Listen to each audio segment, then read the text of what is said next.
Hello everyone, welcome to all of you.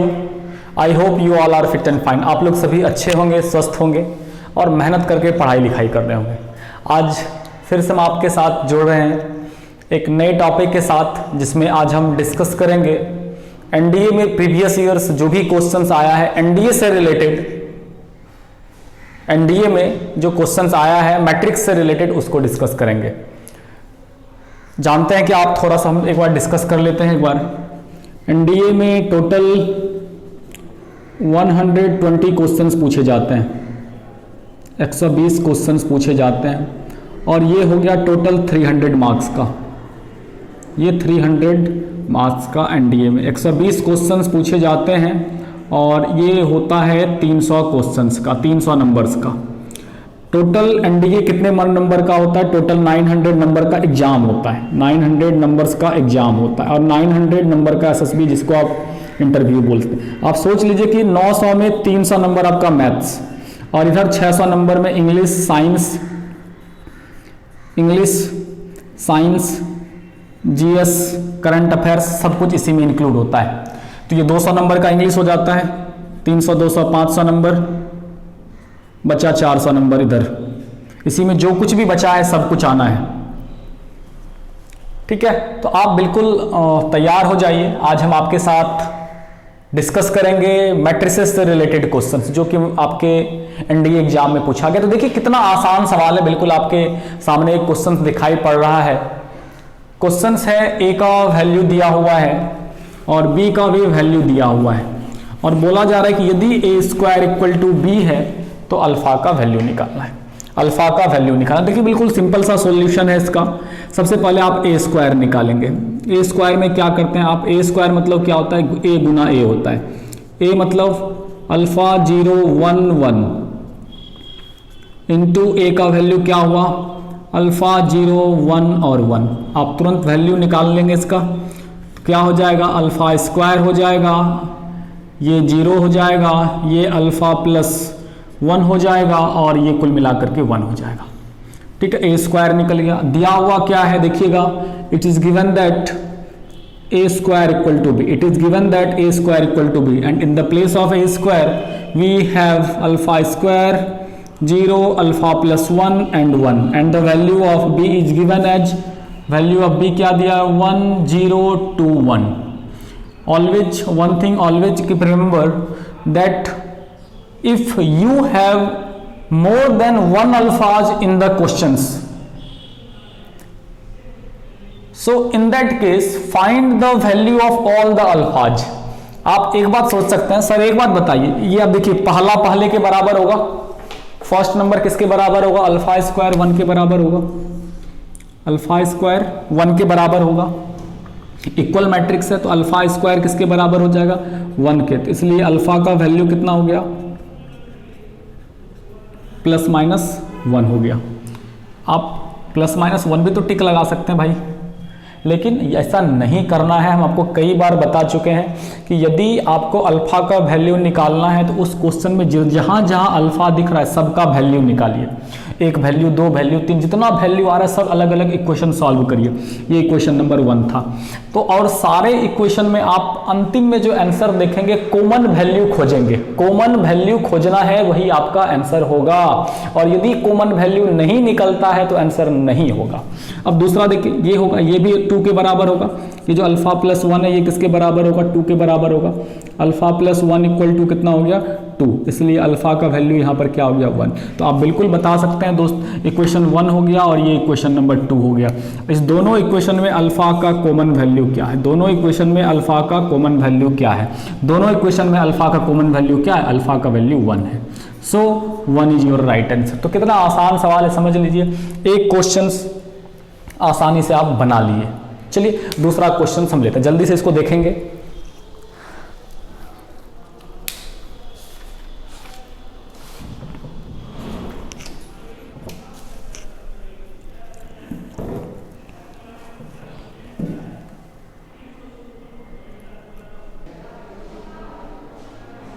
Okay, तो अब हमारा ये दूसरा क्वेश्चन है, देखेंगे। ये सवाल है आपका, ये एनडीए 2012 में आया हुआ है। एंड ये 2 2012 में आया हुआ है। बहुत ही अच्छा सवाल दिखाई पड़ रहा है हमें लगता है। बोला जा रहा है कि यदि ए और बी दो मैट्रिसेस है, ए और बी क्या है, दो मैट्रिसेस है, और इस प्रकार से है कि ए बी का वैल्यू कितना दिया हुआ, ए दिया, ध्यान देंगे क्या दिया हुआ, ए बी बराबर ए दिया हुआ और बी ए बराबर बी दिया हुआ। तो आपको क्या निकालना है मेरे भाई, आपको निकालना है find the value of B square. तो बी स्क्वायर का मान किसके बराबर होगा, आपके पास 4 ऑप्शन है, बी के बराबर होगा, ए के बराबर होगा, आई के बराबर होगा, नन ऑफ दीज होगा। तो आप में से इसका सॉल्यूशन करना है, बी स्क्वायर किसके बराबर होगा। देखिए कितना सवाल आसान है, 2 लाइन का सवाल है, हम इसको तुरंत एक वर्ड में सॉल्यूशन करने की कोशिश करते हैं। आपको क्या निकालना है मेरे भाई, बी स्क्वायर। तो बी स्क्वायर को हम लिख सकते हैं बी गुना बी, बहुत अच्छा, बिल्कुल लिख सकते हैं। अब सोचिए थोड़ी देर के लिए, इस b के जगह पर आप क्या लिख सकते हैं, देखिए दिया हुआ क्या है, क्या दिया हुआ है भाई, बी ए बराबर बी होता है। तो सोचिए इस b के जगह पर हम बी ए लिखें, बिल्कुल लिख सकते हैं, क्या लिख सकते हैं, बी ए, किसका वैल्यू लिख दिया हमने। अब आपको एक बात मालूम है कि matrix multiplication follow associative law, matrix multiplication associative law का पालन करता है, जबकि कम्यूटेटिव लॉ का भाई पालन नहीं करता है, एसोसिएटिव लॉ का पालन करता है। एसोसिएटिव लॉ का क्या कहना है कि ए बी सी बराबर A B C, A B C बराबर A B C, A B C बराबर ए बी सी, ये क्या हो गया आपका एसोसिएटिव लॉ हो गया। तो अब जरा सोचिए, तो बी ए बी को, ये जो बी ए बी दिखाई पड़ रहा है, इसके सामने हम क्या करते हैं, इस ए बी को एक साथ रख सकते हैं। तो हमने क्या किया भाई, इसको रूम से बाहर कर दिया, इस दोनों को रूम में लॉक कर दिया। अब ठीक है, इसको रूम से बाहर कर दिया, अब इस दोनों को एक रूम में बंद कर दिया। अब जरा सोचिए इक्वेशन नंबर 1, ये भी देखिए, ये भी दिया हुआ ए बी का वैल्यू कितना है दोस्त, ए बी का वैल्यू ए। अब हम क्या करते हैं, ये जो ए बी दिखाई पड़ रहा है इसके जगह पर हम क्या लिख देते हैं, अब हम ए बी के जगह पर क्या लिख देते हैं, ए लिख देते हैं। अब क्या बच गया, ये बी ए बन गया। अब बताइए बी ए का वैल्यू यहाँ से देखिए, बी ए बराबर क्या है, बी है। तो ये आपका आंसर हो गया। तो बी ए बराबर कितना हो गया, बी हो गया। फिर से देखिए आपको सवाल में पूछा जा रहा है बी स्क्वायर का वैल्यू कितना होगा। तो बी स्क्वायर इक्वल टू मतलब क्या होता है, बी गुना बी, बी स्क्वायर। हम यहाँ पर आप LHS RHS किसी का वैल्यू रख सकते हैं, हम यहाँ पर क्या किए, बी का वैल्यू रख दिए, बी का वैल्यू क्या, बी ए। सवाल में दिया हुआ है कि बी ए बराबर बी होता है। अब हम एसोसिएटिव लॉ का पालन किए, एसोसिएटिव लॉ के कारण ए को उसके पास समेट दिया, ए को हमने क्या किया, इसके पास ला दिया, तो ये बन गया ए बी। अब ए बी का वैल्यू यहाँ से ए लिख दिए, तो ये क्या बन गया, बी ए, और बी ए का वैल्यू क्या है, बी होता है। इस तरह से हमारा ऑप्शन कितना हो गया, बी हो गया। बहुत ही अच्छा और बहुत ही छोटा सा क्वेश्चन था, बट थोड़ा सा ट्रिकी था। देखिए जो कंपटीशंस होते हैं दोस्त ना, तो फिर आसान सवाल ही पूछे जाते हैं, भारी सवाल बिल्कुल भी नहीं पूछा जाता। बस आपको थोड़ा सा माइंड का यूज करना है कि वहाँ पर ऐसा क्या हो सकता है, क्या नहीं हो सकता, ये आपको समझना होगा। ठीक है, चलिए हम यहाँ से तुरंत आगे की ओर चलते हैं दोस्त, जल्दी से हम आगे की ओर चलते हैं। अगला क्वेश्चन देखिए, फिर से आपके साथ एक नए क्वेश्चन के साथ हम यहाँ पर दिखाई पड़ रहे हैं। यहाँ पर ये सवाल जो है आपसे पूछा जा रहा है,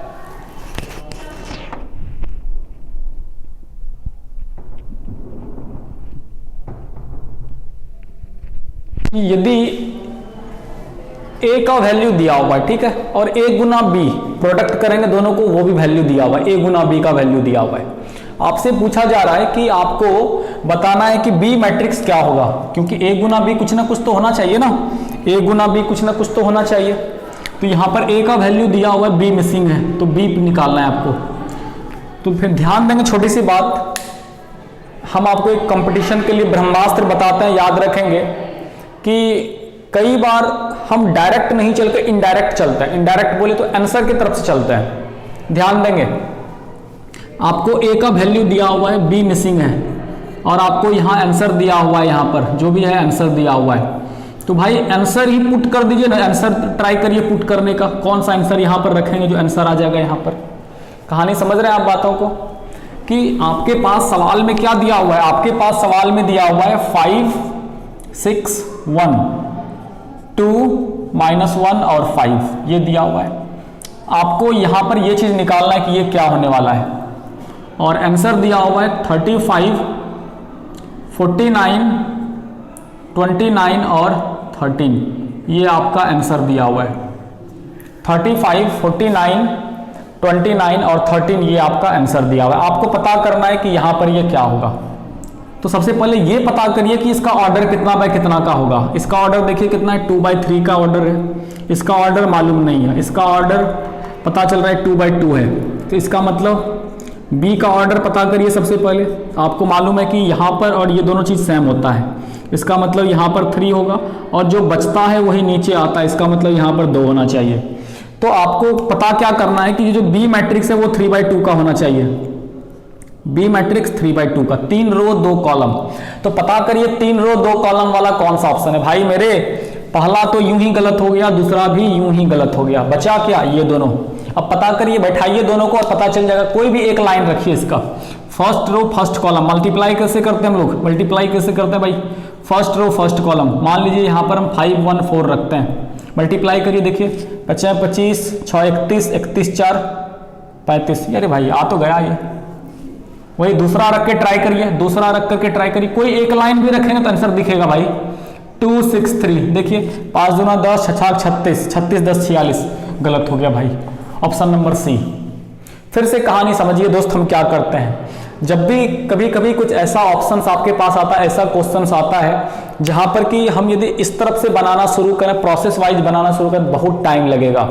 तो आपको इस तरह के सवाल में क्या करना है, आंसर ही पुट कर देना है। अरे भाई ए का वैल्यू दिया हुआ है, ध्यान देंगे, ए का वैल्यू दिया हुआ है, बी का वैल्यू नहीं है, दोनों का गुना दिया हुआ है, तो उस चारों में से रख दीजिए ना, कोई भी 1 2 लाइन तो गलत होगा ही ना, तो पता चल जाएगा तुरंत कि कौन सा आंसर सही है। ये दोनों तो ऑर्डर के कारण ही गलत हो गया और ये सही हुआ, ये जब पहला एलिमेंट ही निकाले तो बहुत ज्यादा आ गया था।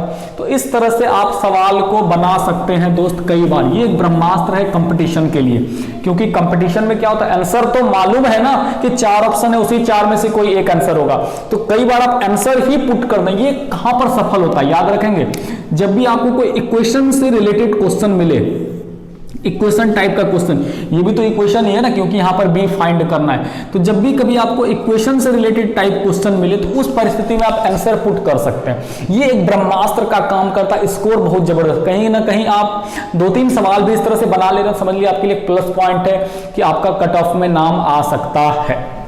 ठीक है, तो बिल्कुल ये ट्रिक और रूल याद रखेंगे। कई बार हम क्या करते हैं, क्वेश्चन की तरफ से नहीं जा करके हम आंसर की तरफ से जाते हैं और हमारा आंसर आ जाता है। ठीक है, चलिए आगे की ओर चलते हैं हम लोग अब।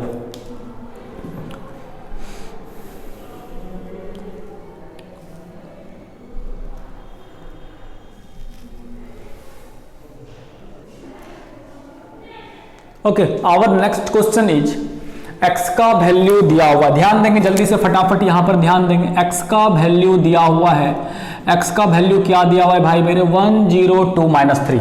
x का वैल्यू दिया हुआ है 102-3 और इस प्रकार से दिया हुआ है कि x² - kx - 3i बराबर 0 है। a² - kx - 3i बराबर 0 है। ठीक है, आपको क्या करना है, find the value of k। तो यहां पर जो आपको k दिखाई पड़ रहा है, आपको क्या करना है, इस k का वैल्यू बताना है। आपको क्या करना है, इस k का वैल्यू बताना है दोस्त। तो कैसे बताएंगे, तो आप क्या करेंगे, सोचिए आप क्या करेंगे।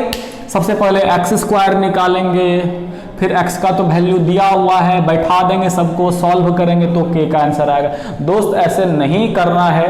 आप यदि हमारा पिछला वाला वीडियो नहीं देख रहे हैं तो जरूर देख लेंगे, उसमें हमने आपको एक शानदार सा ट्रिक बताया जिससे कि इस तरह के सवाल को आप बिना कलम चलाए डायरेक्ट आंसर बता सकते हैं। हम आपको वो ट्रिक फिर से एक बार रिपीट करने जा रहे हैं, देख लीजिएगा ट्रिक क्या है। ट्रिक बताए हैं हम आपको कि यदि आपके पास कोई भी 2/2 का मैट्रिक्स रहे, आपके पास 2/2 मैट्रिक्स दिया रहे, 2/2 मैट्रिक्स रहे, तो वहां पर एक रूल काम करता है। रूल क्या है भाई, रूल ये काम करता है कि a² माइनस डायगोनल का जोड़, डायगोनल एलिमेंट का जोड़, डायगोनल एलिमेंट का जोड़, sum of diagonal elements into a plus determinant of A I बराबर 0 होता है। डिटर्मिनांट ऑफ ए, वैल्यू निकाल लेना डिटर्मिनांट का कोना कोनी गुना करके। तो यही रूल होता है, a² माइनस डायगोनल का जोड़ plus determinant of a into I. तो ये क्या हो गया आपका 2x2 मैट्रिक्स का इस तरह से एक रूल आप हमेशा लगाएंगे। तो यहां पर भी देखिए इस सवाल के लिए क्या रूल वर्क करेगा, इस सवाल के लिए आपका रूल वर्क करेगा, क्या रूल वर्क करेगा, x² माइनस डायगोनल का जोड़, डायगोनल का जोड़ देखिए तो दोस्त कितना हुआ, डायगोनल को जोड़िए, -3 और 1, -3 और 1 कितना हो गया, -2, -3 और 1 कितना हो गया भाई, -2 और x और प्लस डिटर्मिनांट, याद है आपको, यदि आपके पास 2x2 का डिटर्मिनांट रहे तो वैल्यू निकालने के लिए क्रॉस मल्टीप्लाई करते हैं, वैल्यू निकालने के लिए क्रॉस मल्टीप्लाई करते हैं। इसका वैल्यू कैसे निकालेंगे, -3 और 0, तो -3 ही हो गया, तो ये -3i और बराबर 0 होता है। बिल्कुल आप इस लाइन को और उस लाइन को कंपेयर कर लीजिए, पता चल जाएगा। तो k का वैल्यू कितना हो गया, -2, थोड़ा सा ऑप्शन में बदलाव कर देते हैं दोस्त, k का वैल्यू हम यहाँ पर क्या लिख देते हैं, -2 ऑप्शन में डाल देते हैं। तो ऑप्शंस के हिसाब से आपका जो आंसर हो जाएगा डी हो जाएगा। तो बिल्कुल याद रखेंगे, एक अच्छी सी बात हम आपको बता देते हैं कि a² माइनस डायगोनल का जोड़ into a plus determinant of a i, ये बड़ा इंपॉर्टेंट ट्रिक है जो बड़े बड़े कंपटीशन में इससे रिलेटेड सवाल पूछे जाते हैं। देखिए एनडीए में जो बच्चे नहीं जानेंगे ये ट्रिक, उसको 2 मिनट लग जाएगा सवाल को सॉल्व करने में, आप बिल्कुल 1 सेकंड भी नहीं लगेगा, सवाल देखेंगे जोड़ देंगे -3 + 1, भाई बिल्कुल 1 सेकंड भी नहीं लगेगा और आंसर में ट्रिक लगा देंगे, कितना, -2 बिल्कुल। तो याद रखेंगे ये वाला ट्रिक, a² माइनस डायगोनल का जोड़ plus determinant of a i, इस तरह से ये आपका 2x2 के लिए ये वर्क करता है। ध्यान रखेंगे ये ट्रिक केवल 2x2 के लिए ही वर्क करता है, 3x3 के लिए भी है, बट उसके लिए आपको माइनर और कोफैक्टर हमको बताना होगा, ठीक है। चलिए आगे चलते हैं हम लोग, देखिएगा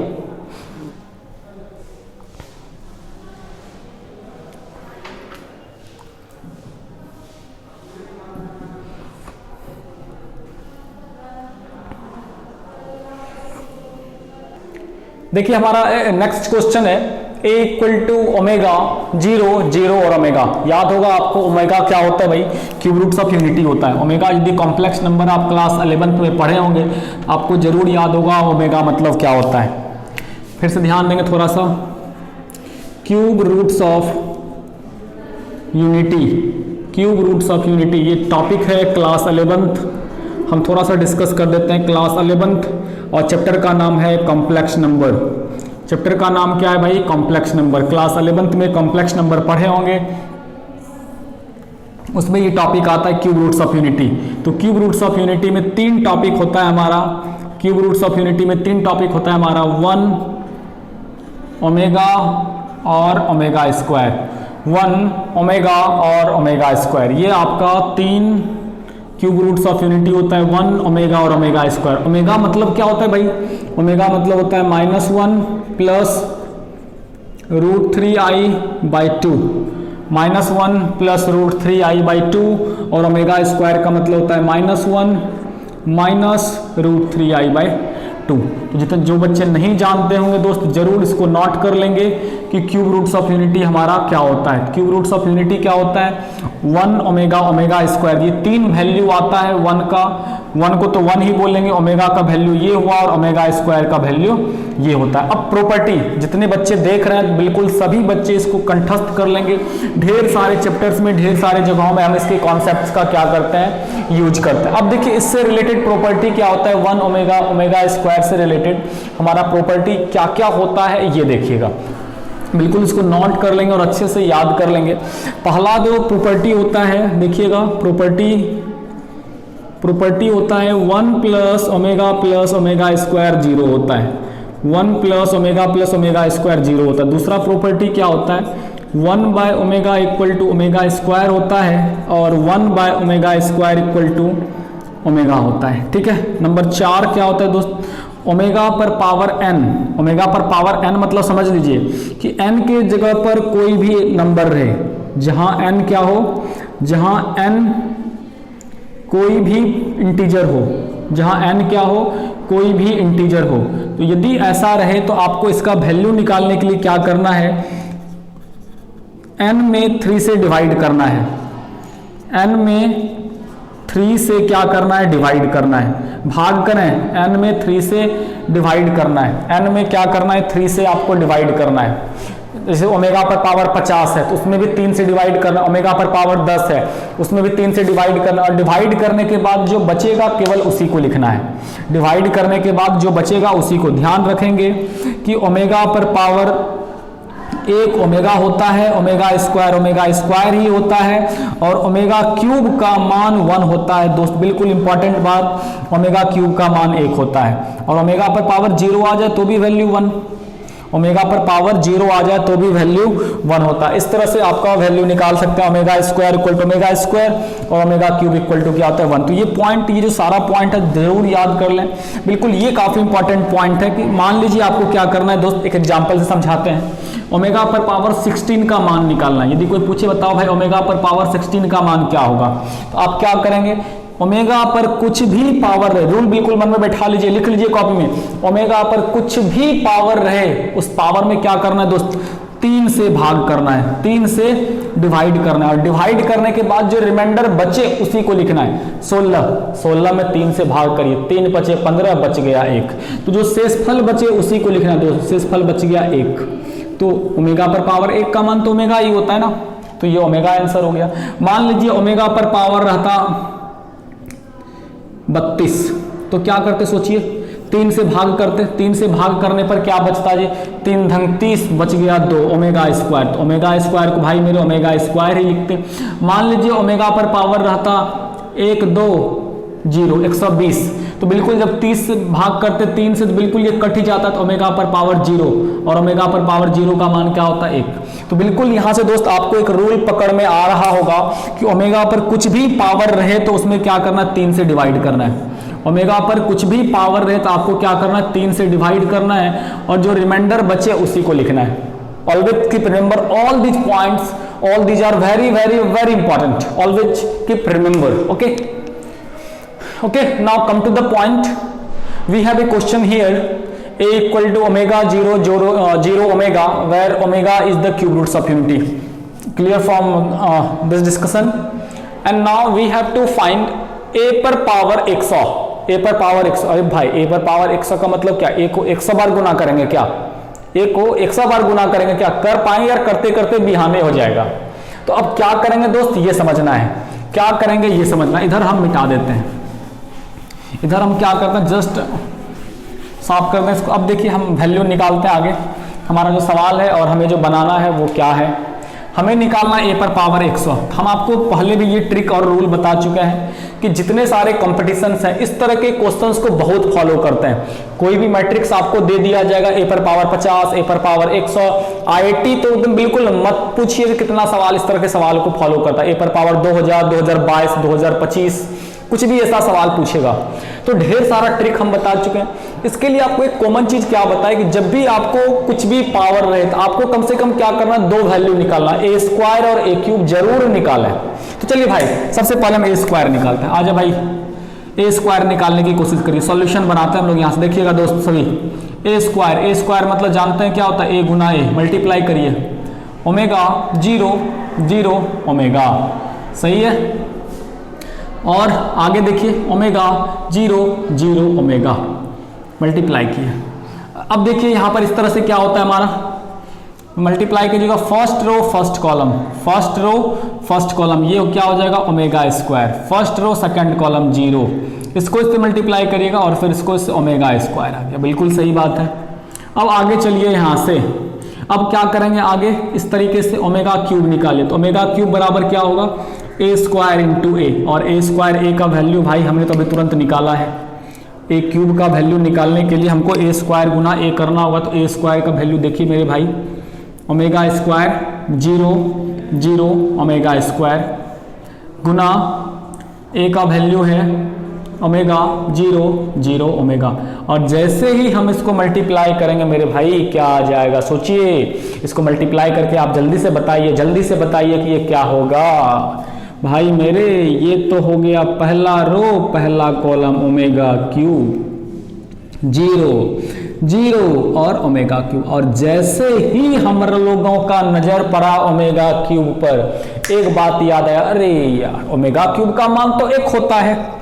ओमेगा क्यूब का मान कितना होता है? एक होता है। ओमेगा क्यूब का मान क्या होता है? एक होता है। तुरंत ना यहां पर जाकर के लिख देना है कि इसका वैल्यू कितना हो गया, इसका वैल्यू हो गया आपका 1001। भाई मेरे इस तरह से ये किसका वैल्यू निकला? ए क्यूब का वैल्यू निकला। अब सोचिए आपको निकालना क्या है, सोचना है अब आपको कि क्या निकालना है, यही आपको सोचना है कि आपको क्या निकालना है मेरे भाई। ये आपको सोचना है कि ए पर पावर 100 निकालना है। ए पर पावर कितना निकालना है? 100 निकालना है। हम इधर वाला क्लीन कर दे रहे हैं, आप इसको जरूर लिख लेंगे दोस्त, पॉज करके आप इसको लिख लेंगे कॉपी में, याद रखेंगे। ढेर सारे कॉम्पिटिशन्स में ओमेगा के टॉपिक को मर्ज किया जाता है। कंपटीशन मतलब ही होता है क्या? एक चैप्टर को दूसरे चैप्टर में मर्ज करना। यदि यार क्लीन चैप्टर, सिंपल चैप्टर देगा तब तो सब बना लेगा, समझ रहे हैं। लॉग हुआ, कॉम्प्लेक्स नंबर हुआ, मैट्रिसेस हुआ, अलजेब्रा तो मत पूछिए कहां कब किस जगह आ जाएगा नहीं जानता। किस मोड़ पर मुलाकात हो जाएगी कोई नहीं जानता, किस मोड़ पर मुलाकात हो जाएगी कोई नहीं जानता है। अब देखिए आपको क्या निकालना है, x पर पावर 100।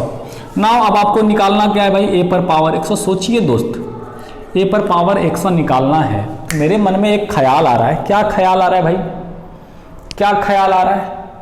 ख्याल ये आ रहा है कि a पर पावर 100 को लिखें a पर पावर 99 गुना a, बिल्कुल लिख सकते हैं। अब a पर पावर 99 को क्या लिखेंगे भाई? a पर पावर 3 और इस पर पावर 33, और इसको लिखेंगे क्या? a लिखेंगे, बिल्कुल 33 3 99 होता है। फिर से थोड़ा सा हम वापस इधर चलना चाहेंगे कि जब आप a क्यूब निकाले तो फाइनल आंसर क्या आया? 1001। इस आदमी को लगता है कहीं देखे हैं आप लोग, ये 1001 को कहीं देखे हैं आप लोग? लगता है जरूर। कहाँ देखे हैं मालूम है आपको? अरे वही रास्ता में देखे थे एक बार, याद है वहां जो मिला था हम लोगों को। ए क्यूब बराबर क्या हो गया? 1001। इसको पहचानते हैं हम लोग बहुत अच्छे से। अरे भाई यही तो हमारा आइडेंटिटी मैट्रिक्स है, अपने आदमी है दोस्त। इसका नाम क्या है? आइडेंटिटी मैट्रिक्स, अपने आदमी है। तो ये क्या हो गया? Identity matrix. अब बताइए, तो आपको निकालना है ए पर पावर 100। हमको क्या निकालना है? ए पर पावर 100। ए पर पावर 100 को लिखा 99 इंटू 1। अब 99 को 3 पर पावर 33, क्योंकि ए क्यूब इस तरह चलता। और भाई ए क्यूब का जब मान निकाले, ए क्यूब का मान निकाले तो वो कितना निकल चुका है हमारा? आई। ए क्यूब का जब मान निकाले तो ए क्यूब का मान कितना निकला है? आई। तो ये क्या लिखेंगे? आई पर पावर 33 इंटू ए। और आपको मालूम है कि आइडेंटिटी मैट्रिक्स क्या है? 1001। इस पर कुछ भी पावर रखिए बेचारा पर कोई फर्क नहीं पड़ता है, समझ रहे हैं? उस पर कुछ पावर रख दीजिए कोई फर्क नहीं पड़ेगा। तो ये क्या हो गया? आई ही रह गया और आई गुना ए। आपको मालूम है आई गुना ए क्या होता है मेरे भाई? ए ही होता है। तो इस तरह से हमारा ये आंसर क्या हो गया? ए आ गया। बहुत ही अच्छा सवाल था। तो यहां पर आप एक इंपॉर्टेंट बात याद रख लीजिए, कंपटीशन का रूल क्या है कि वो चीजों को मर्ज करता है। तो उसमें 3-4 चीजें जो इतनी इंपॉर्टेंट है कि मत पूछिए, जैसे कि ट्रिग्नोमेट्रिकल फार्मूला, कॉम्प्लेक्स नंबर का पूरा टॉपिक, लॉगरिथमिक, मॉडुलस, ये जो 3-4 चीजें हम आपको बता रहे हैं दोस्त, हमेशा याद रखिए। कहां किस जगह कब क्वेश्चन में मिल जाएगा आपको मालूम, आइडिया नहीं है। तो बिल्कुल ध्यान रखेंगे, जितना सारा चीज बताए तो बिल्कुल याद कर लीजिए, रट लीजिए दोस्त। आता ही आता है ये सारा सवाल कंपटीशन में, नो डाउट्स। ठीक है, चलिए हम नेक्स्ट क्वेश्चंस की तरफ चलते हैं भाई मेरे। आप इसको जल्दी से पहले कर लें, ठीक है, जल्दी से इसको कर लीजिए।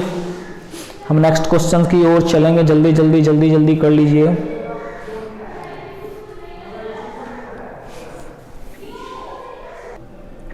Okay, come to the another point. We have a question here that a equal to 3x minus 1, 2 and 3. a equal to 3x minus 1, 2 and 3. ये क्या है? It is a symmetric matrix. ये क्या है भाई?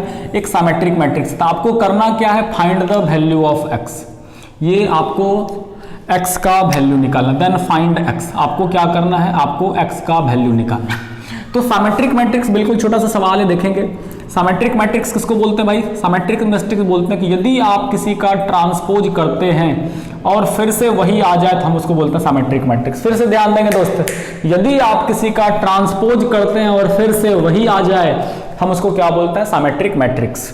यदि हम किसी का ट्रांसपोज करते हैं और फिर से वही आ जाए, उसको हम लोग क्या बोलते हैं, सिमेट्रिक मैट्रिक्स। इसका ट्रांसपोज करिए तो ट्रांसपोज क्या होता है, रो को कॉलम में लिखना है।